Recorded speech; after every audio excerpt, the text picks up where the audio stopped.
नमस्कार, मी आहे मेघा. स्वागत आहे तुमचं आपल्या यूट्यूब चॅनलमध्ये एका नवीन व्हिडिओमध्ये. तर मी आत्ताच बाहेर गेले होते दूध आणायला. तोपर्यंत हे पिल्लू माझं उठून बसलेलं आहे आणि थोडंसं खेळतंय स्वतः एकटंच. मी दुकानातून दूध आणि शिमला मिरची घेऊन आले होते आणि तोपर्यंत बघा हे पिल्लू माझ्या पायात येऊन बसलंय, खेळतंय. म्हणजे मी जोपर्यंत त्याला दूध देत नाहीये किंवा त्याचं जोपर्यंत उठल्यानंतर थोडंसं पोट भरत नाही तोपर्यंत तो माझ्या अवतीभोवती असंच फिरत राहतो, खेळत राहतो. आणि मी 1 लिटर दूध घेऊन आले होते, पण 1 लिटर दूध तापवायला आणि ते परत गार होऊन पिल्लूला द्यायला थोडासा वेळ लागेल, म्हणून मग मी अर्धा लिटर दूध पहिलं तापवले आणि अर्धा लिटर दूध तसंच साईडला ठेवून दिलं. म्हणजे ते पटकन मी त्याला दूध देईन.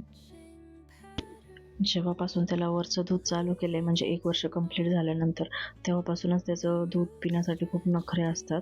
तो दूध नाही पीत जास्त. त्याला जबरदस्ती काही ना काहीतरी करून दूध पाजावं लागतं. यानंतर मी माझा चहा घेतला आणि त्यानंतर आता मला देवपूजा करायची आहे. तर देवपूजा उरकल्यानंतर मग मी स्वयंपाक करते आणि या व्हिडिओमध्ये मी तुम्हाला माझं मॉर्निंग दाखवली आहे एका दिवसाची. ही रोजची मॉर्निंग अशी नसते, रोज काहीतरी वेगवेगळं चालू असतं.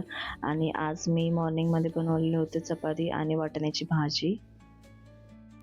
असेच फुल व्हिडिओ तुम्हाला बघायचे असतील तर माझ्या चॅनलला नक्की व्हिजिट करा.